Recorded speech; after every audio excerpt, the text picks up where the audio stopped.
So எல்லாருக்கும் ஒரு பெரிய ஹாய். முக்கியமாக ஃபிலிம் ரோல் ஃபேமிலிக்கு எல்லாரும் வந்துட்டீங்கல்ல. இன்னைக்கு நம்ம வாக்கிங் டெட் சீரிஸோடைய சீசன் 6 தான் பார்க்க போகிறோம். ஸோ எப்பவும் சொல்கிறது தான், இதுக்கு முன்னாடி சீசனை நீங்கள் பார்த்தீங்கன்னா தான் இந்த சீசன் உங்களுக்கு தெளிவாக புரியும். ஸோ இது வரைக்கும் என்ன நடந்ததுன்னா, நம்ம ரிக்கு அவரோட குரூப்பை கூட்டிட்டு அலெக்சாண்ட்ரியா அப்படின்ற ஒரு இடத்துக்கு வராரு. அங்கே இருக்கிறவங்கலாம் வந்து அவ்வளோவா சண்டை போட தெரியாமல் இந்த 4 செவத்துக்குள்ளேயே அவங்க வாழ்கிறாங்க. வெளியே ஜாம்பி இருக்கு, அதனால மட்டும்தான் பிரச்சனை அப்படின்னு நினைக்கிறாங்க. ஆனால் அதை விட மோசமான நிறைய மனுஷங்க இருக்காங்கன்னு இவங்களுக்கு தெரியல. ஸோ இப்படியே இருந்தால் நம்மளால உயிர் பொழைக்க முடியாது, நம்ம எல்லாரும் தைரியமான ஆட்களா மாறணும் அப்படின்னு சொல்லி ரிக்கு அந்த கூட்டத்தையே மாத்த ட்ரை பண்றாரு. அவர் நம்ம ரிக்கோட ஃப்ரெண்டு மார்கன், அவரும் இப்ப அலெக்சாண்ட்ரியாவுக்கு வந்து சேர்றாரு. இதுக்கப்புறம் என்ன ஆச்சு அப்படின்றது தான் இந்த சீசன் 6 உடைய கதையே. ஸோ கதைக்குள்ள போகிறதுக்கு முன்னாடி நீங்க பாத்துக்கிட்டு இருக்கிறது உங்க ஃபிலிம் ரோல். மறக்காம சப்ஸ்கிரைப் பண்ணி உங்க சப்போர்ட்டை கொடுங்க. ஸோ டைம் வேஸ்ட் பண்ணாம சீசன் 6 உடைய கதைக்குள்ள போகலாம். நம்ம ரிக்கு இந்த அலெக்சாண்ட்ரியாலேயே ஒரு பொண்ணை உசார் பண்ண ட்ரை பண்ணிக்கிட்டு இருந்தாரு. அந்த பொண்ணுடைய ஹஸ்பண்டுக்கு இந்த விஷயம் பிடிக்காம நம்ம ரிக்க போட்டு தள்ளான்னு கத்தி எடுத்துக்கிட்டு வர, தடுக்க போன இந்த அலெக்சாண்ட்ரியா லீடரான டியானாவுடைய ஹஸ்பண்ட அவரு போட்டு தள்ளிடுறாரு. கடுப்பான டியானாவும் ரிக்கு கிட்ட அவனை காலி பண்ணுன்னு சொல்ல, ரிக்கும் அவரை காலி பண்றாரு. அதோட டெரிலும் மார்கனை கூட்டிட்டு வந்துடுறாரு. ஸோ எல்லாரும் ஒன்னு சேர்ந்துடுறாங்க. ஆனா இன்னமும் அலெக்சாண்ட்ரியால இருக்கிற மக்கள்லாம் ரொம்ப காமா தான் இருக்காங்க. அவங்களுக்கு வெளியே எவ்வளவு ப்ராப்ளம் இருக்கு அப்படின்னு தெரியல இன்னும். ஸோ இந்த அலெக்சாண்ட்ரியாவுடைய லீடர் வந்து அந்த டியானான்றவங்க தான், அவங்க கண்ட்ரோல்ல தான் எல்லாமே இருக்கு. நம்ம ரிக் அதுக்கு கீழே தான் இருக்காரா. ஸோ ஒன்னும் பண்ண முடியாம அப்படியே சுத்தி என்னென்ன இடங்கள் இருக்கு அப்படின்னு மார்கன் கூட தேடி வரும்போது தான் திடீர்னு நிறைய ஜாம்பிஸ் இருக்கிற மாதிரி சத்தம் கேக்குது. ஆனா ஜாம்பிஸ் வரவே இல்லை. என்னடா அந்த சத்தத்தை ஃபாலோ பண்ணி போகும்போது தான் ஒரு பெரிய குவாரினாவே பெருசா பள்ளம் தோண்டி வச்சிருப்பாங்கல்ல, அந்த பள்ளம் ஃபுல்லாவே ஆயிரக்கணக்கான ஜாம்பிஸ் இருக்குங்க. அந்த ஜாம்பிஸ் எல்லாமே வெளியே வரதுக்காக தான் துடிச்சுக்கிட்டு இருக்குங்க. அது வெளியே வராத மாதிரி 2 ட்ரக்கை வச்சு க்ளோஸ் பண்ணி வச்சிருக்காங்க. அந்த ட்ரக்கும் எவ்வளவு நேரம் தாங்கும் அப்படின்றதுலாம் தெரியாது. ஒருவேளை ஜாம்பிஸ் இங்க இருந்து வெளியே வந்ததுன்னா நேரா அலெக்சாண்ட்ரியாவுக்கு தான் வரும். அலெக்சாண்ட்ரியாவை சுத்தி ஆயிரக்கணக்கான ஜாம்பிஸ் இருக்கும். அதை தாண்டி வெளியவே போக முடியாது, உள்ளேயே ட்ராப் ஆயிப்பாங்க இவங்க. உடனே இந்த விஷயத்த ரிக்கு அலெக்சாண்ட்ரியால இருக்கிற எல்லாருக்கிட்டையும் சொல்ல எல்லாரும் பயந்து போறாங்க. ஆனா ரிக் என்ன சொல்றாருன்னா, யாரும் பயப்பட தேவையில்லை, அலெக்சாண்ட்ரியாவுடைய சுவரை தாண்டி ஒரு தடுப்பு சுவரை நம்ம உருவாக்கலாம். அதனால ஜாம்பிஸ் வந்து அந்த தடுப்பு சுவரை தாண்டி இந்த பக்கம் வராது. ஆனா மொத்தமா வந்துச்சுன்னா கண்டிப்பா அதை உடைச்சிட்டு வருங்க. அதனால அந்த குவாரியில இருக்கிற எல்லா ஜாம்பிஸையும் நம்ம ஹாரன் அடிச்சு கார் பின்னாடியே வர வைக்கணும். அப்படியே அந்த ஜாம்பிஸை கூட்டிட்டு போயிட்டு ஒரு 20-30 கிலோமீட்டர் தள்ளி விட்டுட்டோம் அப்படின்னா அது அலெக்சாண்ட்ரியாவுக்கு வராது, அதுங்க அப்படியே எங்கேயாவது போயிடுங்க. இதை கேட்குற எல்லாருக்குமே இந்த பிளான் ஓகே அப்படின்னு சொல்லி அலெக்சாண்ட்ரியாவுக்கு வெளியே ஒரு தடுப்பு சுவரை உருவாக்குறாங்க. அது அவ்வளோ ஸ்ட்ராங்காலாம் இல்லை, ஜஸ்ட் சில ஜாம்பிஸ் தெரியத்தனமா உள்ள வராம இருக்கிறத தடுக்கிறதுக்காக மட்டும்தான். இப்படியே நாட்கள் போகுது. ஒரு வழியா தடுப்பு சுவரை கட்டிட்டாங்க. இப்போ அந்த குவாரியில இருக்கிற ஜாம்பிஸை இவங்க ரிலீஸ் பண்ணி அதுங்களை வர வைக்கணும் பின்னாடியே. அந்த ஜாம்பிஸை டிஸ்ட்ராக்ஷன் பண்ணி ஒரு 20-30 கிலோமீட்டர் தூரம் தள்ளி போய் விடுற வேலையை யார் பாத்துக்கிறாங்கன்னா, கார்ல நம்ம மாமிசமல ஆப்ரகாம், அவர் ஷாஷான்ற ஒரு லேடி, அவர் பைக்லயே நம்ம டெரிலும் கூடவே போறாரு. இவங்க நினைச்ச மாதிரியே எல்லா ஜாம்பிஸும் அந்த குவாரியில இருக்கிற ஆயிரக்கணக்கான ஜாம்பிஸ் அப்படியே இவங்களை ஃபாலோ பண்ணி போக ஆரம்பிக்குது. இவங்களும் அந்த ஜாம்பிஸை கூட்டிட்டு இந்த அலெக்சாண்ட்ரியா விட்டு தூரமா போக ஆரம்பிக்கிறாங்க. ஜாம்பிஸ்லாம் இப்படி நடந்து போறத காட்டுக்குள்ள இருந்து நம்ம ரிக்கு, மார்கன், அலெக்சாண்ட்ரியாவை சேர்ந்த ஒரு பர்சன்லாம் பாத்துக்கிட்டு இருக்காங்க. அப்ப திடீர்னு பின்பக்கமா இருந்து ஒரு ஜாம்பி வந்து அந்த அலெக்சாண்ட்ரியா சேர்ந்தவரை கடிச்சிருது. ரிக்கும் அப்படியே சத்தமே வராம அந்த ஜாம்பியை கொன்னுறாரு. ஆனா இங்க இவரு வழியில துடிச்சுக்கிட்டு இருக்காரா. இப்ப இவரு கத்தனாருனா போன ஜாம்பிஸ்லாம் திரும்ப இவங்க பக்கம் வந்துடும். அதனால வேற வழி இல்லாம ரிக்கு அந்த பர்சனை கொல்றாரு. இதை பார்த்து மார்கன் கடுப்பாகிறாரு. ஏன்னா மார்கன் இப்ப ரொம்பவே மாறிட்டாரு ஆளு. அது ஜாம்பியா இருந்தாலும் சரி, மனுஷனா இருந்தாலும் சரி, மார்கன் வந்து யாரையும் கொல்லவே மாட்டாராம். ஆனா ரிக்கு டோட்டலா டிஃபரெண்ட். அவரோட குரூப்பை காப்பாற்றணும் அப்படின்னா யாரை வேணாலும் எப்ப வேணாலும் கொல்லுவாரு. இதை பார்த்த மார்கன் கடுப்பாகி அவரு திரும்ப அலெக்சாண்ட்ரியாவுக்கு போயிடுறாரு. எல்லாமே கரெக்டா போய்கிட்டு இருக்கு. ஷாஷா, ஆப்ரகாம், டெரில் இவங்க எல்லாருமே குவாரியில இருக்கிற எல்லா ஜாம்பியையும் அப்படியே கூட்டிட்டு போய்கிட்டு இருக்காங்க தூரமா. ஆனா சடனா அலெக்சாண்ட்ரியால இருந்து ஒரு பெரிய ஹார்ன் அடிக்கிற சவுண்ட் கேக்குது. இந்த சவுண்டை கேட்டு நம்ம ரிக்கு ஷாக் ஆகுறாரு. போற ஜாம்பிஸ்லாம் அலெக்சாண்ட்ரியாவுக்கு வந்துரும்ல. இவங்க நினைச்ச மாதிரியே நிறைய ஜாம்பிஸ் அலெக்சாண்ட்ரியா கிட்ட வந்துகிட்டு இருக்குங்க. கொஞ்ச நேரத்திலேயே அந்த ஹார்ன் சவுண்ட் நின்னுடுது. நம்ம டெரில், ஷாஷா, ஆப்ரகாம்லாம் திரும்பவும் அவங்க வந்து டிஸ்ட்ராக்ஷன் பண்ணி அந்த ஜாம்பிஸ் எல்லாம் கூட்டிட்டு போய்கிட்டு தான் இருக்காங்க. ஆனா ஒரு சில ஜாம்பிஸ், ஒரு 100 கணக்குல ஜாம்பிஸ் மட்டும் அலெக்சாண்ட்ரியாவுக்கு போயிட்டு இருக்குங்க. இப்போ இந்த ஜாம்பிஸ் எல்லாம் நம்ம ரிக்கு தான் தடுத்தாகணும். அதோட தேவையில்லாம அலெக்சாண்ட்ரியால யாரு ஹார்ன் அடிச்சிருப்பாங்க அப்படின்னு இப்ப கதை அப்படியே அலெக்சாண்ட்ரியாவுக்கு போகுது. வெளியே வந்து நம்ம ரிக்கு, ஷாஷா, ஆப்ரகாம், டெரில் இவங்கெல்லாம் அவங்க வேலையை பார்த்துக்கிட்டு இருக்காங்க. அந்த குவாரியில் இருக்கிற ஜாம்பியை தூரமா கொண்டு போய்கிட்டு இருக்காங்க. இந்த நேரத்தில் அலெக்சாண்ட்ரியால எல்லாமே நார்மலா தான் இருக்கு. ஆனா திடீர்னு ஒரு குரூப் வந்து அலெக்சாண்ட்ரியால இருக்கிற மக்களை அட்டாக் பண்ண ஆரம்பிக்கிறாங்க. ஒரு லேடியை கொல்றாங்க, நெருப்பு குண்டு அடிக்கிறாங்க, உள்ள வந்து சரமாரியா எல்லாரையுமே காலி பண்ண இதை நம்ம கேரோலும் பாக்குறாங்க. உடனே கேரோல் களத்துல இறங்குறாங்க. அந்த ஆளுங்க கூட சண்டை போட ஆரம்பிக்கிறாங்க. அலெக்சாண்ட்ரியால இருக்கிற நார்மல் மக்கள் எல்லாருமே எதிர்த்து சண்டை போட முடியாம அந்த கும்பல் கிட்ட அடி வாங்குறாங்க, சாகுறாங்க. ஆனா நம்ம ரிக்கோட கேங்லாம் பதிலுக்கு சண்டை போட போடுது வேற லெவல்ல. வெளியே நம்ம ரிக் அலெக்சாண்ட்ரியாவை சேர்ந்த ஒருத்தர் ஜாம்பி கிட்ட கடி வாங்கின உடனே சத்தம் போடக்கூடாதுன்னு கொண்டு இருப்பார்ல, அதை பார்த்து மார்கன் கடுப்பாகி அவரு நேரா அலெக்சாண்ட்ரியாவுக்கு வராரு. வந்து பார்த்தா ஒரு அட்டாக் நடந்துகிட்டு இருக்கு. அந்த கும்பல் கூட நம்ம மார்கனும் சண்டை போடுறாரு. ஆனா அவனுங்களை கொல்லுவாருன்னு பார்த்தா வெறும் அடிக்கிறாரு, அவ்வளவுதான். ஆனா இந்த பக்கம் நம்ம கேரளு சும்மா கொலை வெறியோட போட்டு எல்லாரையுமே சொருகுறாங்க கத்தி எடுத்து. மார்கனு முடியாம ஒருத்தர் கூட சண்டை போடுறாரு. பார்த்தா இன்னொரு ஆளு வந்துடுறாரு. 2 பேரை சமாளிக்கணுமா அப்படின்னு மார்கன் திணறிக்கிட்டு இருக்கும்போது அந்த கும்பலை சேர்ந்த 2 பேர்ல ஒருத்தர் அவங்க ஆளையே போட்டு தள்ளுறாரு. யாரான்னு பார்த்தா அது நம்ம கேரோல் தான். ஒரு ஆளை போட்டு தள்ளி அவரோட ட்ரெஸ்ஸை போட்டுக்கிட்டு அந்த கேங் மாதிரியே இருந்து காலி பண்றாங்க எல்லாரையும். சோ இப்படின்னு இவங்க சண்டை போட்டுக்கிட்டு இருக்கும்போதே அப்ப அந்த கேங்கோடைய ஒரு பெரிய ட்ரக் ஒண்ணு அலெக்சாண்ட்ரியாக்குள்ள அப்படியே வேகமா உடைச்சுக்கிட்டு வந்து ஸ்ட்ரைட்டா ஒரு பில்டிங் மேல மோதுது. வண்டியை ஓட்டிட்டு வந்தவரு அந்த கிராஷ்லயே இறந்து போய் ஸ்டேரிங்ல இருக்கிற ஹாரனை பிரஸ் பண்ண மாதிரியே படுக்கிறதுனால ஹாரன் பயங்கரமா சவுண்ட் கேக்குது. சோ இந்த சவுண்டை தான் வெளியே நம்ம ரிக்கு கேட்டிருப்பாரு. நிறைய ஜாம்பிஸ் இந்த பக்கம் வந்திருக்கும். இங்க உடனே அந்த இறந்து போனவர் ஜாம்பியா மாற டக்குன்னு அவரை போட்டு தள்ளுறாங்க. ஹாரன் சவுண்டும் நிக்குது. ஆனா என்னதான் இருந்தாலும் வெளியே இருந்து நிறைய ஜாம்பிஸ் இப்ப அலெக்சாண்ட்ரியாவுக்கு வந்துகிட்டு இருக்கு. ரிக்கு என்ன பண்றதுன்னு தெரியல. ரிக்கோட ஐடியா என்னன்னா, இந்த ஜாம்பிஸ்லாம் அலெக்சாண்ட்ரியாவுக்கு வரதுக்கு முன்னாடி வேகமா இவரு ஆளா வந்து அங்க இருக்கிற ஒரு ஆர்வி வேனை எடுத்துக்கிட்டு அதோடைய ஹார்னை யூஸ் பண்ணி அந்த ஜாம்பிஸ் எல்லாம் அப்படியே திரும்பவும் நம்ம டெரெல், ஷாஷா, ஆப்ரகாம்லாம் கூட்டிட்டு போய்கிட்டு இருக்காங்கல்ல, அந்த கும்பல் கூடவே சேர்த்துடலாம் அப்படின்றது தான் பிளான். சோ அதுக்காக இவர் வேக வேகமா ஓடுறாரு. அலெக்சாண்ட்ரியால அந்த மார்கன் இருக்கார்ல, அவர் அந்த கேங்கோட சண்டை போடுறாரு. ஆக்சுவலா அந்த கேங் யாருன்னா வுல்ஃப்ஸ் தான். இவங்க எல்லாரோட நெத்திலையும் W அப்படின்ற மாதிரி எழுதிருக்கு. சோ மார்கன் அந்த கேங்க போட்டு தள்ளாம அவங்க எல்லார்கிட்டயும் என்ன சொல்றாருன்னா, இங்க பாருங்க, எங்க ஆளுங்கெல்லாம் கன் எடுத்துட்டு இப்ப வந்துருவாங்க. வந்தாங்கன்னா நீங்க எல்லாருமே செத்து போயிடுவீங்க.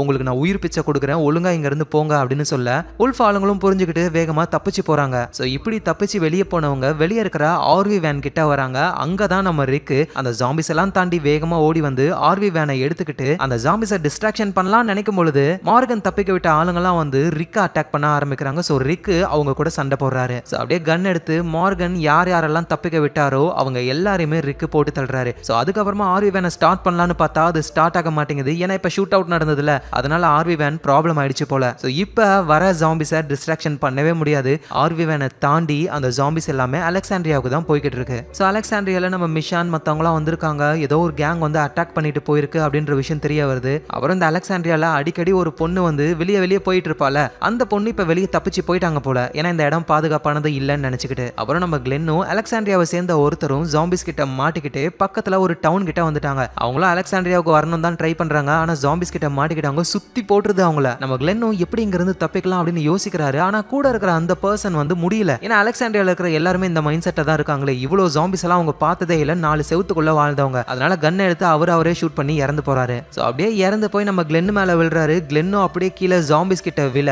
நல்ல வேலையா கிளென்னுக்கு மேல இருக்கிற அந்த பர்சனை தான் மத்த ஜாம்பிஸ் சாப்பிடுது. ஒரு குப்பை தொட்டி இருக்கு, அதுக்கு அடியில போயிட்டு கிளென்னு பத்திரமா ஒளிஞ்சுக்கிறாரு. சோ ஜாம்பிஸ்க்கு கிளென் அங்க இருக்கிறது தெரியல. சோ இப்ப அலெக்சாண்ட்ரியாவை பார்த்து நிறைய ஜாம்பிஸ் வந்துகிட்டு இருக்கு. அதுக்கு காரணம் மார்கன் தான். ஏன்னா அந்த கேங் ஆளுங்களை போட்டு தள்ளாம விட்டுருப்பாரு. ஏன் இவர் இந்த மாதிரி பண்றாருன்னா, ஆக்சுவலா நம்ம ரிக்கு வந்து மார்கன் கிட்ட நிறைய கன்ஸ் எல்லாம் வாங்கிட்டு போவார்ல ஒரு தடவை. அந்த டைம்ல மார்கன் வந்து ஒரு பைத்தியம் மாதிரியே சுத்திக்கிட்டு இருந்தாரு. ஏன்னா அவரோட ஒய்ஃபும் இறந்து போயிட்டாங்க, பையனும் இறந்து போயிட்டாங்கன்னு கண்ணில் படுற எல்லா ஜாம்பிஸையும் கொன்னு அதை நைட் டைம்ல போட்டு எரிப்பாரு ஆளு. சரி, ஜாம்பிஸை தான் இப்படி பண்றாரான்னு பார்த்தா மனுஷங்களையும் ஈவு இறக்கம் இல்லாம கொல்ல ஆரம்பிக்கிறாரு. அப்படி கொன்னதுனால தான் இவர்கிட்ட நிறைய கன்ஸ் எல்லாம் கிடைச்சது. இந்த மார்கனுக்கு வந்து அவரே கொன்னுக்கிறது சுத்தமா பிடிக்கவே இல்லை. வேற யாராவது இந்த மாதிரி நம்ம சண்டை போடும்போது நம்மளை கொன்னுடுவாங்களா அப்படின்னு வெயிட் பண்றாரு. சோ அப்படிதான் ஒருத்தரை காலி பண்றதுக்கு மார்கன் போறாரு. ஆனா அந்த பர்சனுக்கு வந்து நல்லா சண்டை தெரியும் போல. அவரு மார்கனை அடிச்சு போட்டு வீட்டிலேயே செல்லு மாதிரி ஒன்று வச்சிருக்காரு, அதுல அடிச்சு போட்டுறாரு. சோ மார்கனும் கெஞ்சறாரு, ப்ளீஸ் என்னை இப்படி அடிச்சு போடாம என்ன சாகடிங்க அப்படின்னு சொல்லி கேட்க அந்த பர்சன் பதிலுக்கு எதுவும் பேசாம சாப்பாடு எல்லாம் கொடுக்கறாரு. மார்கனை அவரு கொல்லவே மாட்டாரு.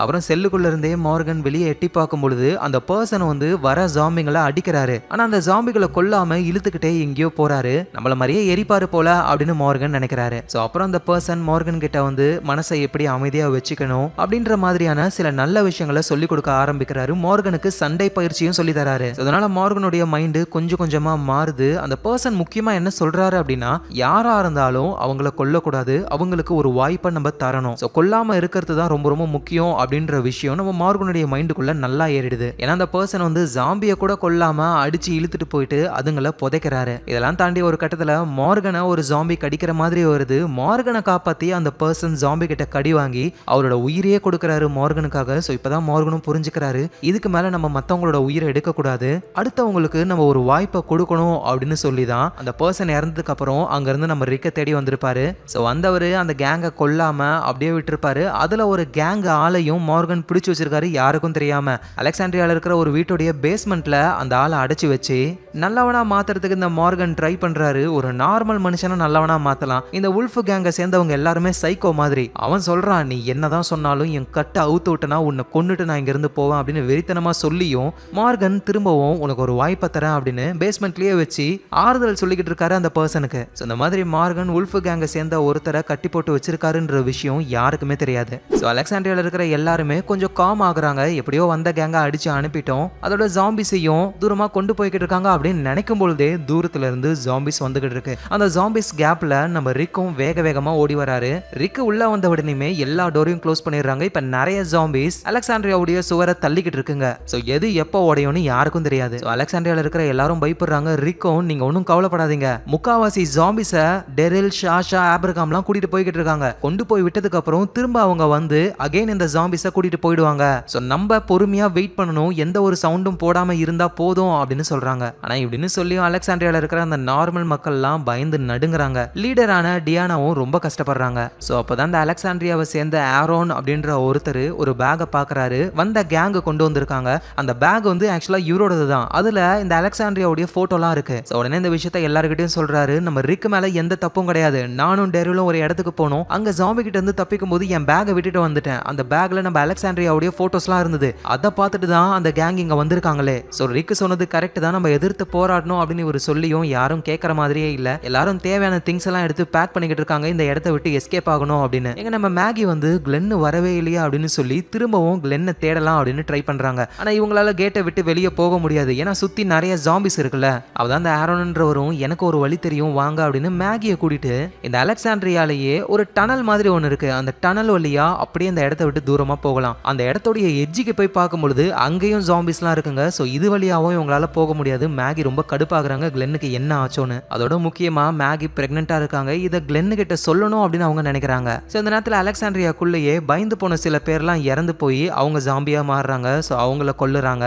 அடுத்தது அந்த உல்ஃபோட கேங் இறந்து போனாங்களா, அவங்க ஜாம்பியா எழுந்துக்கிறாங்க, அவங்கள கொல்ல ஆரம்பிக்கிறாங்க. ஸோ இப்படின்னு அலெக்சாண்ட்ரியாக்குள்ள இருக்கிற எல்லா ஜாம்பியும் காலி பண்றாங்க. அப்படிதான் டியானாவை ஒரு ஜாம்பி அட்டாக் பண்ண வருது. டியானாவும் தப்பிக்க ட்ரை பண்றாங்க, முடியல. அப்ப ரிக்க வந்து காப்பாத்துறாரு. ஸோ டியானாவும் ரிக் கிட்ட, நீ சொன்னது கரெக்ட் தான் ரிக், நம்ம எதிர்த்து போராடினா மட்டும்தான் நம்மளால சர்வை பண்ண முடியும். ஸோ என்னால என்ன பண்ண முடியும்னு தெரியல, ஆனா இந்த இடத்துக்கு நீ பொறுப்பேத்துக்கோ, இந்த அலெக்சாண்ட்ரியாவை காப்பாத்து அப்படின்னு சொல்ல ரிக்கும், இனிமே இது உங்க இடம் கிடையாது, இது நம்ம இடம், கண்டிப்பா நான் அலெக்சாண்ட்ரியாவை காப்பாத்துவேன்னு சொல்றாரு. அதோட அலெக்சாண்ட்ரியாவை சுத்தி நிறைய ஜாம்பிஸ் முட்டிக்கிட்டு நிக்குதுங்க, எப்ப உள்ள வரும்னே தெரியல. ஸோ இவங்களை காப்பாத்த ஒரே வழி, போனாங்கல்ல ஷாஷா, ஆப்ரகாம், அப்புறம் நம்ம டெரில், அவங்க திரும்ப வந்து அகைன் இந்த ஜாம்பிஸை வேற எங்கேயாவது கொண்டு போய் விடணும். சரி, போனவங்களுக்கு என்ன ஆச்சுன்னு பார்த்தா அவங்க அந்த ஜாம்பிஸை ரொம்ப தூரம் தள்ளி கொண்டு போய் விட்டுட்டாங்க. ஸோ இதுக்கு மேல அந்த ஜாம்பிஸ் வந்து அலெக்சாண்ட்ரியாவுக்கு வர வாய்ப்பே கிடையாது, அப்படியே போயிடுங்க. சரி ஓகே, நம்ம திரும்ப அலெக்சாண்ட்ரியாவுக்கு போகலான்னு கார்ல ஷாஷாவும் ஆப்ரகாமும் பைக்ல நம்ம டெரிலும் வந்துகிட்டு இருக்கும்போது ஏதோ ஒரு கும்பல் இவங்களை அட்டாக் பண்ணுது. ஸோ இதனால இவங்க ரெண்டு குரூப்பா பிரிறாங்க. நம்ம டெரில் தனியா போயிடுறாரு, இவங்க தனியா போறாங்க.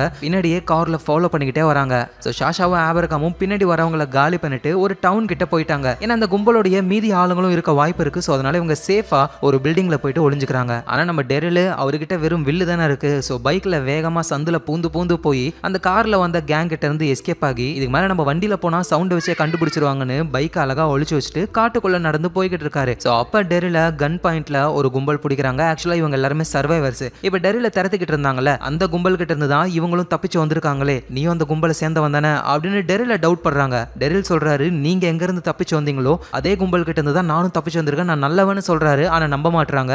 டெரிலுடைய திங்ஸ், அந்த அம்பு, அது எல்லாத்தையும் இவங்க வச்சுக்கிறாங்க. டெரிலுடைய கையை கட்டி போட்டுறாங்க. ஸோ அந்த சர்வைவர்ஸ் கூடவே டெரிலும் அப்படின்னு நடந்து போய்கிட்டே இருக்காரு. ஒரு கட்டத்துல அந்த சர்வைவர்ஸ்ல ஒரு லேடி கீழே மயங்கி விழுறாங்க. அந்த கேப்பை யூஸ் பண்ணி நம்ம டெரில் அங்க இருந்த பேக், வில்லுன்னு எல்லாத்தையும் எடுத்துக்கிட்டு ஓடி வந்துடுறாரு. கட்டை அவுத்துட்டு இங்க இருந்து போகலாம் அப்படின்னு நினைக்கும் பொழுது அந்த பேக்குள்ள சில மெடிசன்ஸ் இருக்கிறத பாக்குறாரு. அந்த மெடிசன் இல்லாததுனால தான் அந்த லேடி மயங்கி இருப்பாங்க. ஸோ அந்த மெடிசன் அவங்களுக்கு தேவைப்படுமே அப்படின்னு டெரில் திரும்பவும் அந்த கேங் கிட்டே போயிட்டு மெடிசனை கொடுக்குறாரு. சடனா அந்த கும்பல் வந்துருது. ஸோ இந்த சர்வைவர்ஸை நம்ம டெரில் அந்த கும்பல் கிட்ட இருந்து காப்பாத்தி கொண்டு போறாரு. ஸோ நான் வந்து ஒரு சேஃபான இடத்துல இருந்து தான் வரேன், நீங்களும் என் கூட வாங்க, அங்க நீங்க பத்திரமா இருக்கலாம்னு டெரில் இந்த சர்வைவர்ஸா அவரு கூட கூட்டிட்டு போலான்ட்டு அவரோட பைக் எடுக்க வராரு. டக்குன்னு அந்த பைக்கை பார்த்த உடனே அந்த சர்வைவர்ஸ் கன் பாயிண்ட்ல நம்ம டெரில பிடிச்சி டெரில் கிட்ட இருந்து திரும்பவும் அந்த வில்லெல்லாம் எடுத்துக்கிட்டு டெரிலோட பைக்கையும் எடுத்துக்கிட்டு ஐம் சாரி எங்களுக்கு வேற வழி தெரியலன்னு அங்க இருந்து போயிடுறாங்க. ஸோ டெரில் கிட்ட இப்போ ஒண்ணுமே கிடையாது. அப்படியே மெதுவா ரோட்டுக்கு வந்து அங்க இருக்கிற ஒரு காரை ஸ்டாப் ஸ்டார்ட் பண்ணி சாஷாவையும் ஆப்ரகாமையும் தேட ஆரம்பிக்கிறாரு. அவங்க ரெண்டு பேரும் ஒரு டவுன்ல தான் இருக்காங்களே, ஜாம்பி வந்தா கூட ஷூட் பண்ண மாட்டாங்க. ஏன்னா அந்த சவுண்டை கேட்டு அந்த கும்பல் திரும்பவும் வரலாம்ல, அதனால அமைதியா இருக்காங்க. இந்த ஆப்ரகாம் என்ன பண்றாரு, வெளியே என்ன இருக்குன்னு பார்க்கலாம்னு சொல்லி போகும்போதுதான் ஒரு பிரிட்ஜ் கிட்ட ஒரு சோல்ஜருடைய ஜாம்பி ஒன்னு தொங்கிக்கிட்டு இருக்கு. அது கிட்ட ராக்கெட் லான்ச்சர் இருக்கு. இங்க ராக்கெட் லான்ச்சருடைய குண்டுகள்லாம் இருக்கு, கண்டிப்பா இந்த ஆயுதம் நமக்கு தேவைப்படும் அப்படின்னு சொல்லி அந்த ஜாம்பியை காலி பண்ணி அதோட ராக்கெட் லான்ச்சர் எல்லாம் எடுத்துட்டு திரும்ப டவுனுக்கே வந்துடுறாரு. அப்ப கார்ல யாரோ வராங்க, நம்ம டெரில் தான். டெரில் கூட சேர்ந்து அலெக்சாண்ட்ரியாவுக்கு இவங்க வந்துகிட்டு இருக்காங்க. இவங்களுக்கு தெரியல அலெக்சாண்ட்ரியால இந்த மாதிரி ஒல்ஃப்ஸ்ன்ற ஒரு கும்பல்லாம் வந்து அட்டாக் பண்ணுது, எதுவும் தெரியாம தான் இவங்க போய்கிட்டு இருக்காங்க. இந்த நேரத்துல கிளென்னு ஜாம்பிகள் கிட்ட பயந்து குப்பை தொட்டிக்கு அடியில ஆளு ஒளிஞ்சுக்கிட்டு இருக்காரு. அந்த ஜாம்பிஸ்லாம் அங்க இருந்து போனதுக்கு அப்புறம் மெதுவா எழுந்துக்கிறாரு. அப்ப யாரோ வாட்டர் பாட்டில தூக்கி போடுறாங்க. யாரான்னு பார்த்தா அலெக்சாண்ட்ரியால ஒரு பொண்ணு வந்து அடிக்கடி வெளியே போவாங்கல்ல, அவங்க இங்க தான் வந்திருக்காங்களே. நம்ம கிளென்னும் அந்த பொண்ணு கிட்ட போயிட்டு வா நம்ம சீக்கிரமா அலெக்சாண்ட்ரியாவுக்கு போலாம் அப்படின்னு கூப்பிட்டா அந்த பொண்ணு முடியவே முடியாதுன்னு சொல்றா. ஏன்னா அந்த இடம் சேஃப் கிடையாது, ஏதோ ஒரு கேங் எல்லாம் வந்து அட்டாக் பண்ணாங்க, நான் வேற இடத்துக்கு தான் போக போறேன் அப்படின்னு சொல்ல. அதெல்லாம் முடியாது, அந்த இடம் தான் சேஃப், உன்னை இங்க நான் விட்டு போக மாட்டேன், என் கூட வா அப்படின்னு அந்த பொண்ணை கூட்டிட்டு நம்ம கிளென்னு அலெக்சாண்ட்ரியாவுக்கு போய்கிட்டு இருக்காரு. எப்படியோ அப்படி நடந்து அலெக்சாண்ட்ரியா கிட்ட வந்துட்டாங்க. ஆனா அங்க நிறைய ஜாம்பிஸ் இருக்கிறத புரிஞ்சுக்கிறாங்க. உள்ள இருக்கிற ஆளுங்களுக்கு நம்ம சிக்னல் கொடுக்கணும் அப்படின்றதுக்காக ஹீலியம் கேஸும் பலூனும் இருக்கு, அதை எடுத்து ஒன்னா கட்டி மேல பறக்க விடுறாங்க. அலெக்சாண்ட்ரியால இருந்து பாக்குற மேகியும் கண்டிப்பா அது கிளென்னா தான் இருக்கும், கிளென்னு உயிரோட தான் இருக்கான் அப்படின்னு சந்தோஷப்படுறாங்க. அலெக்சாண்ட்ரியாவை பொறுத்த வரைக்கும் ஒரே ஒரு டாக்டர் தான் இருந்தாரு. அவரோட ஒய்ஃபை தான் நம்ம ரிக்கு உசார் பண்ண போய் ப்ராப்ளம் ஆகி அந்த டாக்டரை போட்டே தள்ளிட்டாரு. அதுக்கப்புறமா அலெக்சாண்ட்ரியால ஒரு லேடி, அவங்களும் டாக்டர் தான், ஆனா அவங்களுக்கு இந்த சர்ஜரி பண்றதுலாம் தெரியாது. ஆனா கொஞ்சம் கொஞ்சமா படிச்சு இப்ப அடிப்பட்ட எல்லாரையுமே அவங்க தான் பாத்துக்கிறாங்க. அதோட அலெக்சாண்ட்ரியால இருக்கிறவங்களுக்கு எப்படி சண்டை போடணும், கன்ஸை எப்படி யூஸ் பண்ணணும் எல்லாத்தையும் சொல்லி கொடுக்குறாங்க. ஏன்னா அதெல்லாம் கத்துக்கிட்டாதான் அவங்களால பொழைக்கவே முடியும். நம்ம ரிக்கு போட்டு தள்ளினார்ல ஒரு டாக்டர், அவருக்கு 2 பசங்க. அதுல பெரிய பையன் பேரு ரானு. அந்த பையனுக்கு ரிக்கு மேல கோவம், நம்ம அப்பாவையே கொன்னுட்டாரே அப்படின்னு சொல்லி. ஆனா இருந்தாலும் ரிக்கு கிட்ட வந்து கன்னை எப்படி ஷூட் பண்ணணும்னு சொல்லித்தாங்க அப்படின்னு கேட்க ரிக்கும் சொல்லி தராரு. ஆனா என்ன, கன்னுல புல்லட் வச்சு எல்லாம் சொல்லி தர மாட்டாரு. ஏன்னா இவங்க ஷூட் பண்ணி சவுண்ட் கேட்டதுன்னா வெளியே இருக்கிற ஜாம்பிஸ் இன்னும் வேகமா உள்ள வர ட்ரை பண்ணும், செவரே உடைஞ்சு போயிடும். அதனால புல்லட்டை யூஸ் பண்ணாத அப்படின்னு சொல்லியும் இந்த ரான் பயபுல என்ன பண்ணுதுன்னா தெரியாம உள்ள போயிட்டு புல்லட் எல்லாம் ஆட்டையை போட்டு கொண்டு வராரு. அவர் இந்த அலெக்சாண்ட்ரியாவை அட்டாக் பண்ண உல்ஃப் கேங்க சேர்ந்த ஒரு ஆளு இன்னமும் அலெக்சாண்ட்ரியாவில் தான் இருக்காரு பேஸ்மெண்ட்ல. நம்ம மார்கன் தான் அவரை பாத்துக்கிறாரு. அந்த பர்சனுக்கு அடிபட்டிருக்கு, அதனால ட்ரீட்மெண்ட் பார்க்கணும்னு அலெக்சாண்ட்ரியால இருக்கிற அந்த லேடி டாக்டரை கூட்டிட்டு வராரு. பேஸ்மெண்ட் குள்ள போறாங்க. இதை கார்லும் பாக்குறாங்க. என்ன பண்றாங்க இவங்கன்னு அங்க போகலான்னு ட்ரை பண்ணா மார்கன் தடுக்கிறாரு. கார்லும் உள்ள என்ன நடக்குதுன்னு எனக்கு தெரியணும் அப்படின்னு கேட்க மார்கன் அப்படியே கம்முனே இருக்காரு. அதோட அலெக்சாண்ட்ரியால இருக்கிற ஒரு டவர் ஒன்னு அப்படியே கீழே விழுந்து அலெக்சாண்ட்ரியாவுடைய வால் உடையுது. அந்த வழியா ஜாம்பிஸ்லாம் உள்ள வர ஆரம்பிக்குதுங்க.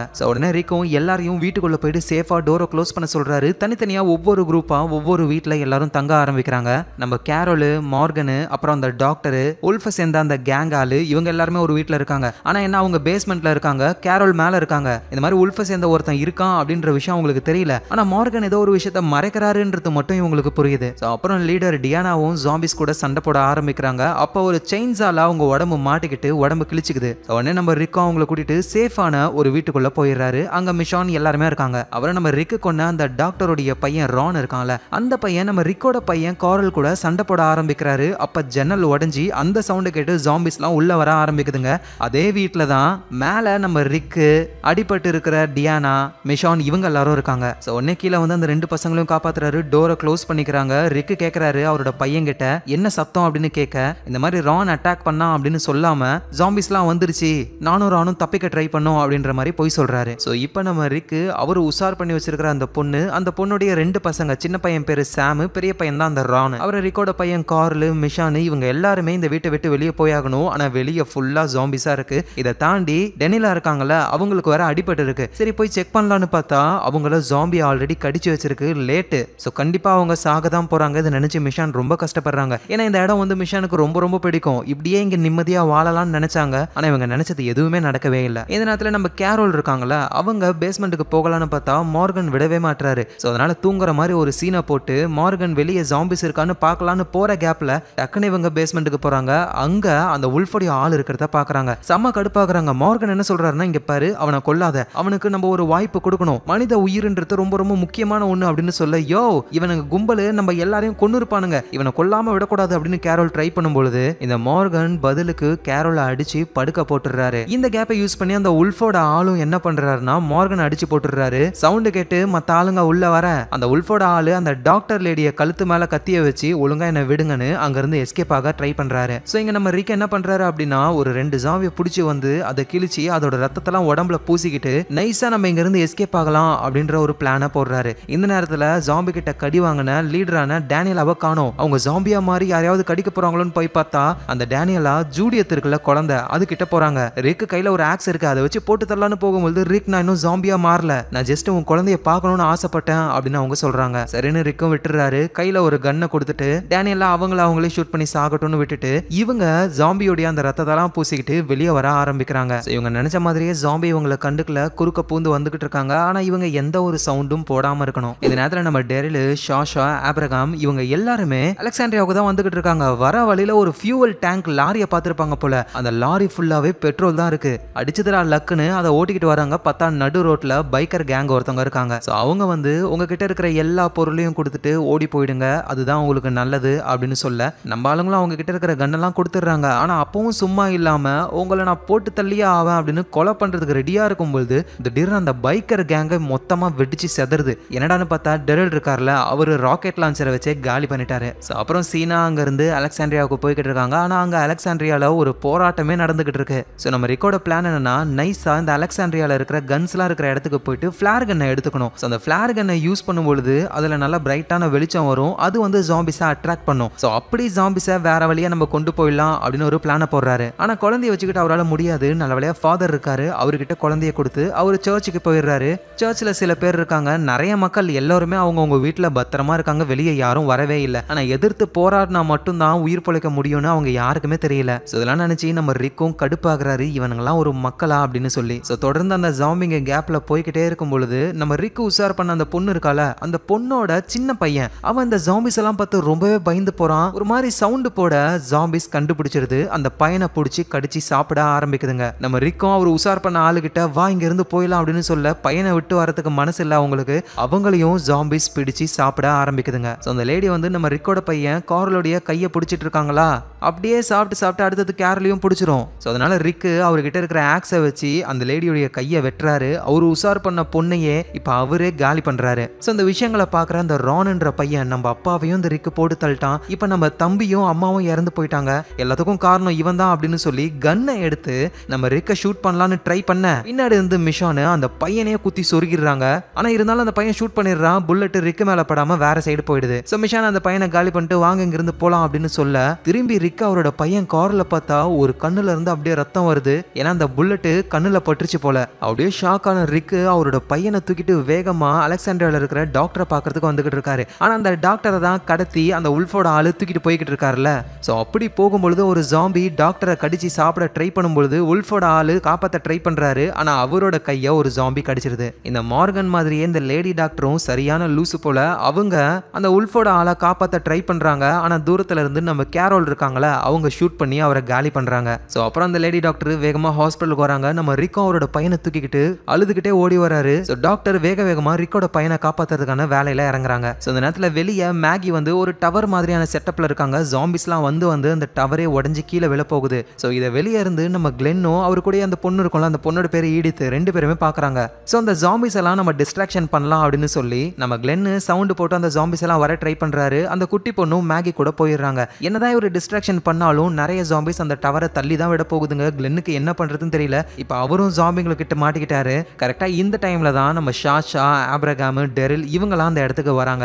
எல்லாருமே அந்த ஜாம்பிஸ் கூட சண்டை போட ஆரம்பிக்கிறாங்க. ஹாஸ்பிட்டல் இருக்கிற நம்ம ரிக்கு செம்மையா வெறி ஆகுறாரு. ஏன்னா அவரோட பையனுக்கு அடிபட்டுடுச்சு. அதனால அப்படியே ஆக்ஸ் எடுத்துக்கிட்டு வெளியே வந்து அங்க இருக்கிற எல்லா ஜாம்பிஸையும் வெறித்தனமா அட்டாக் பண்றாரு. மிஷானுக்கும் ரிக்கோட பையன் கார்ல ரொம்ப பிடிக்கும்ல, அதனால அவங்களும் வெளியே வந்து எல்லா ஜாம்பிஸையும் போட்டு தள்ளுறாங்க. இத மத்த வீடுகள்ல இருந்து அந்த அலெக்சாண்ட்ரியாவுடைய மக்கள் எல்லாம் பாக்குறாங்க. இவங்க இவ்வளவு சண்டை போடுறாங்க, ஆனா நம்ம பயந்து உட்காந்துக்கிட்டு இருக்கோம்ல, ரிக் சொன்ன மாதிரி நம்ம எதிர்த்து சண்டை போட்டாதான் நம்மளால உயிர் பிழைக்க முடியும் அப்படின்னு வீட்டுல இருந்து அவங்களுக்கு கிடைக்கிற பொருள், கத்தியா இருக்கலாம், ஏதாவது ஒரு கம்பா இருக்கலாம், இல்ல ஒரு ராடா இருக்கலாம், அதை எடுத்துக்கிட்டு வெளியே வந்து ஜாம்பிஸ் கூட சண்டை போட ஆரம்பிக்கிறாங்க. அலெக்சாண்ட்ரியாவே அந்த ஜாம்பிஸை எதிர்த்து சண்டை போட ஆரம்பிக்குது. ஆனா இப்படியே இவங்க சண்டை போட்டுக்கிட்டு இருந்தா எவ்வளவு நேரத்துக்கு பொறுத்து, ஏன்னா நிறைய ஜாம்பிஸ் இருக்கு. இதை பாக்குற டெரிலும் புரிஞ்சுக்கிறாரு. நல்ல வேளையா அவங்க பெட்ரோல் வண்டியை கொண்டு வந்ததுனால பெட்ரோலை ஒரு இடத்துல நல்லா லீக் பண்ணி விட்டுட்டு அதை பத்த வைக்கிறாங்க. நெருப்பு பெருசா எரியுது. அந்த வெளிச்சத்தை பார்த்து எல்லா ஜாம்பிஸும் அட்ராக்ட் ஆகி ஸ்ட்ரைட்டா அந்த நெருப்பு கிட்ட போகுதுங்க. பெட்ரோல் பட்டு 1 by 1 அதுங்களாம் வந்து எரிஞ்சு இறந்து போகுதுங்க. அதனால யாருக்கும் எந்த ப்ராப்ளமும் இல்ல. அடுத்த நாள் ஆகுது. அலெக்சாண்ட்ரியா முழுக்க ஜாம்பிகளுடைய பிணங்கள் தான். ஸோ நம்ம ரிக்கோட பையன் கார்லுக்கு ட்ரீட்மெண்ட் முடிச்சாச்சு. இன்னும் அவர் கண்ணை முழிக்கல. ரிக் ரொம்ப கஷ்டப்பட்டு அவரோட பையன் கிட்ட பேசுறாரு. அதோட அவர் ஒரு முக்கியமான முடிவு எடுக்கிறாரு. இங்க இருக்கிற மக்கள்லாம் அவருக்கு பிடிக்காம இருந்தது. ஆனா இப்ப இந்த மக்கள் எதிர்த்து போராட ஆரம்பிச்சிட்டாங்க. கண்டிப்பா இந்த அலெக்சாண்ட்ரியாவை பெரிய லெவலுக்கு நம்ம கொண்டு வரணும் அப்படின்னு சொல்லி ரிக் முடிவெடுக்கிறாரு. ஸோ கார்லும் மெதுவா ரிக்கோடைய கையை பிடிக்க இப்பதான் ரிக்குக்கும் நிம்மதி. நல்ல வழியா கார்லுக்கு எதுவும் ஆகல. ஆனா ஒரு கண்ணுல மட்டும் பாதிப்பாயிடுச்சு. ஸோ இதுக்கப்புறம் அலெக்சாண்ட்ரியால இருக்கிற எல்லா மக்களும் நிம்மதியா வாழ ஆரம்பிக்கிறாங்க. இப்படியே நாட்கள் போகுது. ஸோ யாருமே வெளியே போகாம இருக்கிற எல்லா சாப்பாடையும் சாப்பிட்டு இப்ப காலியாகிற நிலைமையில இருக்கு. வெளியே போயிட்டு லூட் அடிச்சுட்டு வந்தாதான் இனிமே சாப்பாடு. நம்ம ரிக்கோட பையன் கார்லும் அப்புறம் ஈடித்துன்ற பொண்ணும் அடிக்கடி வெளியே போயிட்டு காட்டுக்கு உள்ள உட்காந்துக்கிட்டு காமிக் புக்கை படிச்சுக்கிட்டு இருக்காங்க. அவர் இந்த அலெக்சாண்ட்ரியாவுடைய லீடரா இருந்த டேனியலா ஜாம்பி கடிச்சு ஜாம்பியா மாறிட்டாங்க. வெளியே தான் எங்கேயோ சுத்திக்கிட்டு இருக்காங்க போல. ஸோ அவங்கள அவங்களுடைய பையன் தேடிக்கிட்டு இருக்காரு. மிஷானும் கூட சேர்ந்து ஹெல்ப் பண்றாங்க. ஸோ அப்பதான் நம்ம ரிக்கோட பையன் காரல் முன்னாடி ஒரு ஜாம்பி வந்து நிக்குது. ஆனா காரல் அதை கொல்லாம அப்படியே நேரா கொண்டு வர மிஷானும் டேனியலாவுடைய பையனும் பாக்குறாங்க.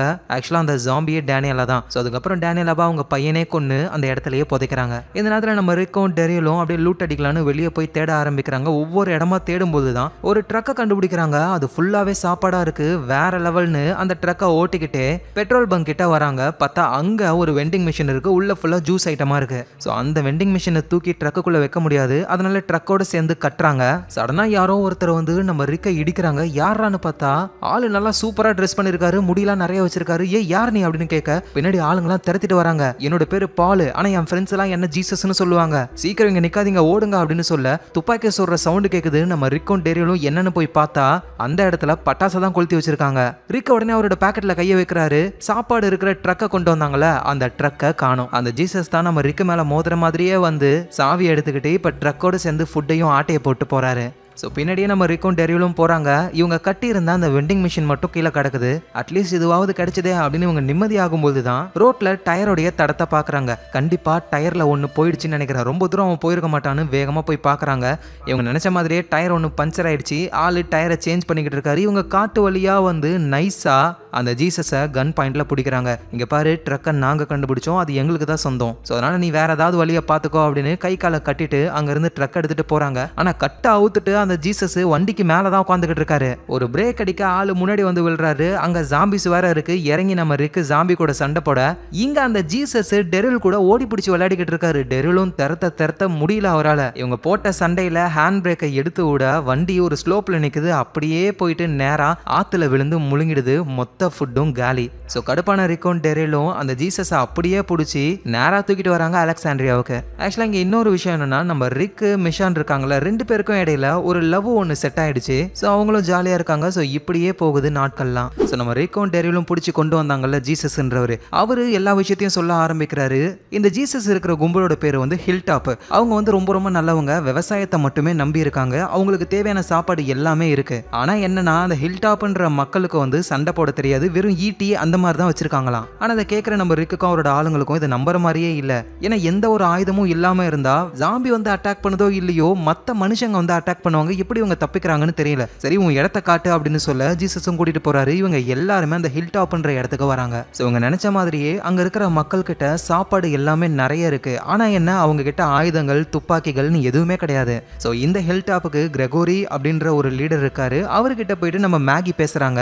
இந்த மாதிரி உங்ககிட்ட ஆயுதங்கள் இல்ல, எங்க கிட்ட உணவுகள் இல்ல. ஸோ அதனால நீங்க ஃபுட்டை கொடுத்தீங்கன்னா நாங்க உங்களுக்கு ஆயுதங்கள் தருவோம் அப்படின்னு ஒரு டீலை போட்டா அதுக்கு அந்த கிரெகோரி முடியவே முடியாதுன்னு சொல்றாரு. ஸோ இப்படி நீங்க பேச்சுவார்த்தை நடக்கும் பொழுது இந்த கிரெகோரியை தேடி சில ஆட்கள்லாம் உள்ள வர ஆரம்பிக்கிறாங்க. உள்ள வந்தவங்க கிரெகோரியை கத்தியால குத்துறாங்க. ஆக்சுவலா வந்தது இந்த ஹில் டாப் அப்படின்ற குரூப்பை சேர்ந்தவங்க தான். வேற ஒரு ஆளுங்க கிட்ட இருந்து வந்திருக்காங்களாம். இங்க இருந்து கொஞ்சம் தூரம் தள்ளி நீகன் அப்படின்னு சொல்லி ஒரு குரூப் இருக்காங்க. அவங்க வந்து ரொம்ப ரொம்ப மோசமானவங்க. ஸ்டார்டிங்ல பார்த்தாலும் ஒரு பைக்கர் குரூப். அந்த குரூப்பே வந்து நீகன் குரூப்பை சேர்ந்தவங்க தான். ஸோ அந்த நீகன் வந்து ரொம்பவே மோசமான குரூப். அவங்க வந்து ஹில் டாப் குரூப்பை அட்டாக் பண்ண ட்ரை பண்ணிருக்காங்க. கை காலில் உளுந்து இந்த மாதிரி எங்ககிட்ட நிறைய ஃபுட் இருக்கு, தொடர்ந்து அதை விளைவிச்சு உங்களுக்கு கொடுக்குறோம், எங்க ஆளுங்களை கொல்லாதீங்க அப்படின்னு சொல்லி இவங்க ஒரு டீலை போட்டிருக்காங்க. இதை கேட்ட உடனே நம்ம ரிக்கு மேகி எல்லாரும் கடுப்பாகிறாங்க. அவனுங்க கூட எதிர்த்து சண்டை போடாம இப்படி அடிமையா வாழ்ந்துகிட்டு இருக்கீங்களேன்னு சொல்ல எங்களால என்ன பண்ண முடியும், ஆயுதமே இல்லையே. அப்படியே ஆயுதம் இருந்தாலும் எங்க ஆளுங்களுக்கெல்லாம் போதுமான பயிற்சி இல்ல, அவங்க சொன்னதெல்லாம் நாங்க கேட்டுதான் ஆகணும். இப்ப கூட பாருங்க எங்க கிரெகோரியை குத்திட்டு போயிருக்காங்க. இந்த மாதிரி அவங்க என்ன வேணாலும் வேணாலும் பண்ணுவாங்க நாங்க ஒழுங்கா சாப்பாடு கொடுக்கலனா. ஸோ இப்பதான் அகெயின் கிரெகோரி அப்படின்றவர் கத்தி குத்து வாங்கிட்டு ஆள் உட்காந்து ரெஸ்ட் எடுத்துக்கிட்டு இருக்காரு. அவர்கிட்ட மேகி போயிட்டு ரிக்கு சொன்ன ஒரு விஷயத்த சொல்றாங்க. இங்க பாருங்க, அடிமையா நீங்க இன்னொரு குரூப்புக்கு வாழ்ந்துகிட்டு இருக்கீங்க. உங்ககிட்ட ஆயுதம் இல்லை, எதிர்த்து உங்களால போராட முடியாது. ஆனா எங்களால முடியும். நாங்க அந்த குரூப்பை மொத்தமா காலி பண்றோம். உங்களுக்கு தேவையான பாதுகாப்பை கொடுக்குறோம். அதுக்கு பதில் எங்களுக்கு சாப்பிட உணவை கொடுங்க, அது போதும் அப்படின்னு சொல்ல கிரெகோரியும் ஓகேன்னு சொல்றாரு. ஸோ இந்த ஹில் டாப்லயே ஹாஸ்பிட்டல்லாம் இருக்கு. அதுல வந்து நம்ம மேகி டெஸ்ட் பண்ணி பார்க்கறாங்க. அவங்க வயிற்றுல இருக்கிற குழந்தைலாம் அழகா ஃபார்ம் ஆகி இருக்கிறத அவங்க பார்க்கறாங்க. இதை நினைச்சு மேகியும் கிளென்னும் ரொம்ப சந்தோஷப்படுறாங்க. ஸோ இப்போ நம்ம ரிக்கு அவரோட குரூப்போடைய வேலை என்னன்னா அந்த நீகன்ன்ற அந்த குரூப்பை கண்டுபிடிச்சி காலி பண்ணணும். ஆனால் ஆக்சுவலாக நம்ம ரிக்குக்கும் அவருடைய குரூப்புக்கும் தெரியாத ஒரு விஷயம் என்னன்னா நீகன் அப்படின்றது ஒரே ஒரு பர்சன் தான். ஸோ அவருக்கு கீழே இருக்கிற அந்த குரூப் தான் இப்படி சின்ன சின்னதா இந்த ஹில் டாப் மாதிரியான ஆளுங்களை பயம்புறுத்தி அவங்க கிட்ட இருந்து சப்ளைஸ் எல்லாம் வாங்கிக்கிட்டு இருக்காங்க. ஸோ நம்ம ரிக்கும் எப்படியாவது அந்த நீகன் கேங்கை மொத்தமா காலி பண்ணிட்டா மற்ற கம்யூனிட்டி கூடவும் ஒரு கனெக்ஷன் வந்து எல்லாருமே ஒன்னா சந்தோஷமா வாழலான்றது தான் பிளான். ஸோ உண்மையிலே அந்த நீகனுடைய குரூப் வந்து எங்க இருக்காங்கன்ற விஷயம் யாருக்குமே தெரியாது. ஆனா அந்த ஹில் டாப்ல இருந்து சப்ளைஸ் எல்லாம் மாசம் மாசம் கொண்டு போய் கொடுப்பாங்கல்ல, அந்த இடம் மட்டும் தெரியும். மேபி அந்த இடத்துல இருக்கலாம் அப்படின்னு சொல்லி ரிக்கு பக்காவா பிளான் போட்டு அந்த இடத்துக்கு போறாங்க. ஃபைட்டையும் ஆரம்பிக்கிறாங்க. நம்ம மேகி பிரெக்னெண்டா இருக்கிறதுனால மேகியும் கேரோலும் வெளியே தான் இருக்காங்க. மற்றவங்களாம் உள்ள போயிட்டு சும்மா செம்மையா சண்டை போட ஆரம்பிக்கிறாங்க. அந்த இடத்துல நிறைய கன்ஸும் இருக்கு. ஸோ இது எல்லாத்தையும் எடுத்துக்கிறாங்க. அங்க இருக்கிற எல்லாரையுமே காலி பண்ணி அந்த இடத்த ஃபுல்லா வாட்ச் பண்ணும்போது தான் இதுல நீகன்ன்றது யாரு, இந்த குரூப்பை மொத்தமா அழிச்சிட்டோமா அப்படின்ற விஷயம் கூட அவங்களுக்கு தெரியல. அப்ப சடனா பைக்ல ஒருத்தர் போறாரு. டெரில் பார்த்த உடனே டே மோமன் அது ஏன் பைக்கடான்னு வேகமா ஓடி போயிட்டு அந்த பர்சனை அடிச்சு செம்மடி அடிச்சு கொலை பண்ணலான்னு போகும்பொழுது அவர்கிட்ட ஒரு வாக்கி டாக்கி ஒன்று இருக்கு. ஸோ அதுல ஒரு லேடி பேசுறாங்க. அவங்க என்ன சொல்றாங்கன்னா, ஒழுங்கா எங்க ஆளை விட்டுருங்க, இல்லைனா உங்க ஆள் 2 பேர் என்கிட்ட இருக்காங்க, அவங்க பேரு மேகி கேரோல்னு நினைக்கிறேன் அப்படின்னு சொல்ல ரிக்கு ஷாக் ஆகுறாரு. ஸோ வெளியே இருந்த கேரோலையும் மேகியும் ஒரு லேடி பிடிச்சி வச்சிருக்காங்க. ஆக்சுவலா இவங்க எல்லாருமே சேவியர் அப்படின்ற ஒரு குரூப்பை சேர்ந்தவங்க. இந்த சேவியர்ன்ற குரூப்புக்கு லீடர் வந்து யாருன்னா நீகன் தான். ஆனா இந்த நீகன் யாரு எப்படி இருப்பாருன்னு இப்போ வரைக்கும் நமக்கு எதுவும் தெரியாது. ஸோ மேகியும் காரலையும் பிடிச்சு வச்சிருந்த அந்த லேடியோட பேரு பவுலா. அவங்க என்ன பண்றாங்க அப்படின்னா, நம்ம ரிக்கு கூட ஒரு மீட்டிங்கை போடலாம் அப்படின்னு சொல்லி ஒரு குடோன் மாதிரியான இடத்துல நம்ம மேகியையும் கேரோலையும் கட்டி போடுறாங்க. ஸோ அந்த இடத்த நம்ம ரிக்கோட கேங்குக்கும் சொல்ல அவங்களும் அந்த இடத்துக்கு தான் வந்துகிட்டு இருக்காங்க. ஆனா அதுக்குள்ளேயே நம்ம எப்படியாவது எஸ்கேப் ஆகணும் அப்படின்னு நம்ம கேரோலுக்கு தோணுது. ஆக்சுவலா அந்த கேரோல் பயங்கர பவர்ஃபுல்லான கேரக்டர். அந்த குடோன்ல வந்து ஏற்கனவே ஒரு ஜாம்பி இறந்து போயிருக்கு போல. அதை இழுத்துட்டு போகும்போது அது கழுத்துல இருந்து ஒரு இந்த ஏசப்பா மாலை ஒன்று கீழே விழுந்துருது. அது கொஞ்சம் முனையில ஷார்ப்பா இருக்கு. அதை யூஸ் பண்ணி கட்டுல இருந்து வெளியே வந்து மேகியையும் ரிலீஸ் பண்ணி 2 பேருமே சேர்ந்து அந்த கேங்கில் இருக்கிற எல்லாரையுமே போட்டு தள்ள ஆரம்பிக்கிறாங்க. போட்டு தள்ளிட்டு டோரை ஓப்பன் பண்ணா அங்க நம்ம கிளென்னு ரிக்கு இவங்கெல்லாம் வந்துடுறாங்க. ஸோ டெரோலோட பைக்கை ஓடிட்டு வந்தார்ல ஒருத்தர், அவரு கூட தான் இருக்காரு. டே இங்க பாரு, உன் கேங்கை நாங்க மொத்தமா அழிச்சிட்டோமா. அதோட நீகன் அப்படின்றது குரூப் பேர் மாதிரி தெரியல, ஏதோ ஒரு பர்சன் தான் நினைக்கிறேன். அது யாரு, உங்க குரூப்போட பேர் என்ன அப்படின்னு சொல்ல அந்த பர்சன் என்ன சொல்றாருன்னா, நான் தான் நீகன் அப்படின்னு சொல்றாரு. ஆக்சுவலா அந்த சேவியர் குரூப்ல இருக்கிற எல்லாருமே அவங்கள நீகன் அப்படின்னு சொல்லிப்பாங்க. அதாவது அந்த லீடருடைய பேரை சொல்லியே சொல்லிப்பாங்க. ஸோ கடுப்பான ரிக்கும் அந்த பர்சனையும் போட்டு தள்ளுறாரு. ஆக்சுவலா அந்த நீகன் அவருடைய குரூப் இந்த இடத்துல இருப்பாங்கன்னு நினைச்சாங்க. ஆனா உண்மையிலேயே இந்த இடம் எதுக்காக யூஸ் பண்ணிருக்காங்கன்னா, மற்ற கம்யூனிட்டிஸ் கிட்ட இருந்து ஃபுட்டை வாங்கிட்டு வரதுக்கு மட்டும்தான் இந்த இடம் யூஸ் ஆகுது. இதுல இருந்து நீகனுடைய அந்த சர்வைவர்ஸ்ன்ற குரூப் எங்க இருக்காங்கன்னு யாருக்குமே தெரியாது. ஆனா அதை பத்திலாம் நம்ம குரூப் கண்டுக்காம அவ்வளவுதான் ஹில் டாப்பை காப்பாத்திட்டாங்க. இனிமே ஹில் டாப் வந்துட்டு அலெக்சாண்ட்ரியால இருக்கிற நம்ம ரிக்கோட குரூப்புக்கு தான் அவங்க சாப்பாடை கொடுக்க போறாங்க ஃப்ரெண்ட்லியா. ஸோ இப்படியே நாட்கள் போய்கிட்டே இருக்கு. வெளியே போயிட்டு வழக்கம் போல லூட் அடிக்கிறதுக்கு போறாங்க. அப்போ அந்த டாக்டர் லேடி ஒருத்தங்க இருக்காங்களா, அவங்க டெரில் கூட வெளியே போறாங்க. கூட இன்னொரு லேடி வராங்க. அவங்களும் வந்து அந்த டாக்டர் லேடி கிட்ட இருந்து நிறைய மெடிக்கல் சம்பந்தமான விஷயங்களை கத்துக்கிட்டு இருக்கிறவங்க தான். ஸோ எல்லாரும் ஒன்னா லூட் அடிச்சுக்கிட்டு இருக்கும்போது திடீர்னு அந்த டாக்டர் லேடியோடைய முகத்திலேயே ஒரு அம்பு ஒன்று இறங்குது. அந்த நீகனுடைய சர்வைவர்ஸ்ன்ற கேங் தான் இவங்களை சுத்தி வளைச்சு பிடிக்கிறாங்க. ஸோ பயங்கரமான சண்டை போகுது. அந்த சர்வைவர்ஸ் ஆளுங்களெல்லாம் கொல்றாங்க. ஆனா இருந்தாலும் சில பேர் தப்பிச்சு போயிடுறாங்க. ஸோ அந்த சர்வைவர்ஸ் நம்மள வலை வீசி தேடுறாங்க அப்படின்ற விஷயம் ரிக்குக்கும் அலெக்சாண்ட்ரியால இருக்கிறவங்களுக்கும் தெரிய வந்து செக்யூரிட்டியை ஸ்ட்ராங் ஆக்குறாங்க. இந்த நேரத்தில் நம்ம கேரோல் இருக்காங்களா, அவங்க அலெக்சாண்ட்ரியாவை விட்டு வெளியே போயிடுறாங்க. ஏன்னு தெரியல, அவங்களுக்கு இந்த மாதிரி சண்டை போட்டுக்கிட்டே இருக்கிறது பிடிக்கவே இல்லை. ஸோ அப்படியே கார்ல போய்கிட்டு இருக்கும்போது சேவியர்ஸோடைய ஆளுங்க அங்க வராங்க. எல்லாருமே அலெக்சாண்ட்ரியாவை தான் தேடிக்கிட்டு இருக்காங்க. எங்க இருக்க அந்த லொகேஷன் அப்படின்ற விஷயம் தெரியல. உடனே நம்ம கேரள பார்த்து அலெக்சாண்ட்ரியா எங்க இருக்குன்னு உனக்கு தெரியுமா, நீ அந்த குரூப்பை சேர்ந்தவளான்னு கேட்க நம்ம கேரள் அப்படியே ஒரு ஆக்டிங்கை கொடுக்குறாங்க. எனக்கு எதுவுமே தெரியாதுங்கன்ற மாதிரி டக்குன்னு அங்க இருக்கிற எல்லாரையுமே போட்டு தள்ளுறாங்க. அதுக்கப்புறமா கேரோல் எங்க போனாங்கன்னு தெரியல. இங்க அலெக்சாண்ட்ரியால கேரோல் இந்த மாதிரி காணோம் அப்படின்ற விஷயம் நம்ம ரிக்குக்கும் மார்கனுக்கும் தெரிய வருது. ஆக்சுவலா மார்கன் உல்ஃப் கேங்க சேர்ந்த ஒருத்தரை பேஸ்மெண்ட்ல வச்சுக்கிட்டு இருந்தார்ல, அந்த விஷயம் கேரோலுக்கு தெரியும். ஆனா அதை வந்துட்டு ரிக் கிட்ட சொல்லவே இல்லை அவங்க. ஸோ ரிக்கும் மார்கனும் கேரோல் தேடி வெளியே வரும்போது தான் கேரோல் வந்து சேவியர் ஆளுங்களெல்லாம் போட்டு தள்ளினாங்களே அந்த இடத்துக்கு வராங்க. மேபி கேரோல் இங்கே தான் எங்கேயாவது போயிருக்கணும் அப்படின்னு போகும்பொழுது கேரோல் போட்டு தள்ளினா அந்த சேவியருடைய ஆளுங்கள்ல ஒருத்தர் இன்னும் உயிரோட தான் இருக்காரு. அவரு மெதுவா ரிக்கையும் மார்கனையும் ஃபாலோ பண்ண ஆரம்பிக்கிறாரு. இது எதுவும் தெரியாம இவங்க ரெண்டு பேரும் அப்படியே நடந்து போய்கிட்டு இருக்காங்க. மார்கனும் ரிக்கிட்ட இந்த மாதிரி நான் உல்ஃபை சேர்ந்த ஒருத்தனை கொல்லாம வச்சிருந்தேன், அவனை நான் கொண்டு இருந்தேனா இந்நேரத்துக்கு உன் பையன் உயிரோட இருந்திருக்க மாட்டான் அப்படின்னு அவரு சொல்ல ரிக்கும் புரிய வருது. ஏன்னா அந்த உல்ஃபை சேர்ந்தவர் தான் அந்த டாக்டர் லேடியை வந்து காப்பாத்திருப்பாரு. ஸோ டாக்டர் லேடி உயிரோட இருந்ததுனால தான் ரிக்கோட பையனுக்கு அவங்க ட்ரீட்மெண்ட் பார்த்துருப்பாங்க. ஸோ இப்படின்னு பேசிட்டு அப்படியே அவங்க அலெக்சாண்ட்ரியாவுக்கு போயிடுவாங்க. கண்டிப்பா கேரோல் வருவா அப்படின்னு சொல்லி. இந்த நேரத்தில் சேவியர் கும்பலை சேர்ந்தவங்க முக்கியமா அதுல டீன் ஒருத்தர் இருக்காரு. அவங்க வெளியே சுத்திக்கிட்டு இருந்த நம்ம கிளென்னு, மிஷானு, டெரில் இப்படின்னு ரிக்கோடைய ஆட்களை பிடிச்சிடுறாங்க. இந்த விஷயம் எதுவும் தெரியாம அலெக்சாண்ட்ரியால இருக்கிற நம்ம ரிக்கு தேவையான பொருளெல்லாம் எடுத்துக்கிட்டு அந்த ஹில் டாப்ல இருக்கிறவங்களுக்கு அதை கொடுக்க பதிலுக்கு அவங்க ஃபுட்டை கொடுப்பாங்க. ஸோ அதுக்காக கிளம்பலான்னு ரெடி ஆகும் பொழுது மேகி இருக்காங்களா, அவங்களுக்கு வயிறு ரொம்ப பயங்கரமா வலிக்குது. ஹில் டாப்ல தான் ஹாஸ்பிட்டல் இருக்கு. ஸோ அங்க கூட்டிட்டு போலான்னு மேகியும் கூட்டிட்டு மொத்தம் நம்ம ரிக்கோடைய பையன் ஆப்ரகாம், ஷாஷா, அப்புறம் ஆரோன்ன்றவர் அந்த சயின்டிஸ்ட்னு நிறைய பேரை கூட்டிட்டு போய்கிட்டு இருக்காரு. போற வழியில தான் ஒரு கும்பல் நிக்கிறாங்க, சேவியர்ஸ் தான். ஸோ ரிக் மார்கன் பின்னாடி ஒருத்தர் ஃபாலோ பண்ணிட்டு வந்தார்ல, அவர் சேவியர் ஆளு தானே. ஸோ அலெக்சாண்ட்ரியா இருக்கிற இடத்த சொல்லிட்டாரு. ஆனால் நேரா அலெக்சாண்ட்ரியாவுக்கு வந்து அட்டாக் பண்ணாம ரோட்ல நின்னுகிட்டு இருக்காங்க ஒரு குரூப் சேவியர் ஆளுங்க. ஸோ நம்ம ரிக்கும் சீனா இறங்கி இங்க பாருங்க உங்களை கொல்ல வேணாம்னு நினைக்கிறேன், ஏன்னா உங்களை மாதிரி எத்தனையோ கேங்க போட்டு தள்ளிட்டு நான் வந்திருக்கேன், ஒழுங்கா வழிய விடுங்க இல்லைன்னா அவ்வளவுதான் அப்படின்னு சொல்ல. ஆனா சேவியர்ஸ் வந்து நகர்ற மாதிரியே இல்ல. ரிக்குக்கும் புரியும் இவங்களை அடிச்சு காலி பண்ணிடலாம், ஆனா நம்ம சைடும் சில பாதிப்பு இருக்கும், அதோட மேகி வந்து கொஞ்சம் வழியில இருக்கா. ஸோ அதனால சண்டை போடாம வேற ரூட் வழியா போலான்னு வண்டியை ஓடிட்டு போறாங்க. அந்த வழியா போனா சேவியர் ஆளுங்க அங்கேயும் இருக்காங்க, நிறைய பேர் இருக்காங்க. ரிக்குக்கு இப்பதான் புரிய வருது இந்த சேவியர்ஸ் அப்படின்றது ஒரு சின்ன கேங் கிடையாது, ஒரு பெரிய கேங் அப்படின்னு சொல்லி. அடுத்தது அகைன் இன்னொரு ரூட், அதுல நிறைய ஜாம்பி எல்லாம் சங்கிலியில கட்டி வச்சிருக்காங்க. அந்த ஜாம்பிக்கு மேல நம்ம மிஷானுடைய முடி இருக்கு. இதை பார்த்த உடனே நம்ம ரிக்கு புரிஞ்சுக்கிறாரு மிஷான் நம்ம ஆளுங்களெல்லாம் கடத்திட்டாங்க அப்படின்னு. திரும்பவும் வேற ரூட்ல போறாங்க. பார்த்தா மரத்தை வெட்டி ரோட்ல அடுக்கி வச்சிருக்காங்க. அதுவும் ஒன்னு இல்ல ரெண்டு இல்ல, அடுக்கடுக்கா இருக்கு. இவ்வளவு மரங்களை கொண்டு வந்து அடுக்கி வச்சிருக்காங்கன்னா அப்ப எவ்வளவு ஆட்கள் இருப்பாங்க அவங்க கிட்ட. ஆனா எப்படியாவது ஹில் டாப்புக்கு போய் ஆகணும், மேகி உடம்புக்கு முடியல, அவங்களையாவது ஹாஸ்பிட்டல் கூட்டிட்டு போகணும்ல அப்படின்னு சொல்லும்போது தான் ஒரு பிளான் பண்றாங்க. நைட் டைம்ல இந்த வேன் எடுத்துக்கிட்டு போற மாதிரியே போலாம். ஆனா உண்மையா மேகியை தூக்கிட்டு காட்டு வழியா தான் இவங்க ஹில் டாப்புக்கு போக போறாங்க. அந்த சேவியர்ஸை டிஸ்ட்ராக்ஷன் பண்றதுக்காக வண்டியை சும்மா ஓடிக்கிட்டு இருப்பாங்க. ஸோ அதே மாதிரியே நைட் டைம் ஆகுது. அந்த சயின்டிஸ்ட் இருக்காருல்ல, அவர் தான் வண்டியை ஓட்ட போறாரு. மீதி இருக்கிறவங்கலாம் மேகியை கூட்டிட்டு காட்டு வழியாவே அந்த ஹில் டாப்புக்கு போய்கிட்டு இருக்காங்க. ஆனா அப்போ பயங்கரமான சவுண்ட் கேக்குது. சேவியர்ஸோடைய ஆளுங்கெல்லாம் சுத்து போட்டுறாங்க. ஒன்னு இல்ல ரெண்டு இல்ல, நூத்துக்கணக்கான பேர் இருக்காங்க. ஸோ அவங்க எல்லார்கிட்டையும் எல்லா வகையான ஆயுதங்களும் இருக்கு. நம்ம ரிக்குக்கு புரிய வருது பெரிய இடத்துல கை வச்சுட்டோன்னு. ஸோ அந்த இடத்துக்கு நம்ம டெரில், மிஷானு, கிளென்னு இவங்களையும் கூட்டிட்டு வந்துடுறாங்க. எல்லாரையும் முட்டி போட வைக்கிறாங்க. ஆனா இந்த சேவியர்ஸ் எல்லாருமே கம்முன்னு தான் இருக்காங்க. யாரோ ஒரு ஆளுக்காக வெயிட் பண்றாங்க. அப்பதான் ஒரு ஆர்வி வேனுடைய கதவை திறந்துக்கிட்டு ஒருத்தர் இறங்குறாரு. அவர் கையில ஒரு பேஸ்பால் பேட் இருக்கு, அதோட முனையில முறுக்கு கம்பியை சுத்தி வச்சிருக்காரு. ஸோ இவரோட பேரு தான் நீகன். பயங்கர மோசமான ஒரு ஆளு. யாரை பகச்சிக்கிறோம் யார்கிட்ட மோதுறோன்னு தெரியாம வந்து மாட்டிக்கிட்டீங்களே. அப்படியே ரிக் பக்கத்துல வந்து நீ தான் இந்த குரூப்போட தலைவன் நினைக்கிறேன். இப்போ நான் மட்டும் நினைச்சேன்னு வச்சுக்கேன், நீங்க இருக்கீங்களா அந்த அலெக்சாண்ட்ரியா, அதை ஒரே நிமிஷத்துல மொத்தமா என்னால் அழிக்க முடியும். ஆனா நான் அதை பண்ணவே இல்லை. உங்ககிட்ட நின்று பேசிக்கிட்டு தானே இருக்கேன். ஏன் அப்படின்னா எனக்கு உங்களை கொல்லணும்னு விருப்பம் இல்லை. உங்களை மாதிரி இருக்கிற சின்ன குரூப்பெல்லாம் எங்களோட அடிமைகளாக வச்சுக்கிட்டு மாதம் எங்களுக்கு தேவையான பொருளை நீங்கள் கொடுக்கணும். அதே மாதிரி தான் இனிமேல் நீங்கள் எல்லாரும் எங்களுடைய அடிமைகள்.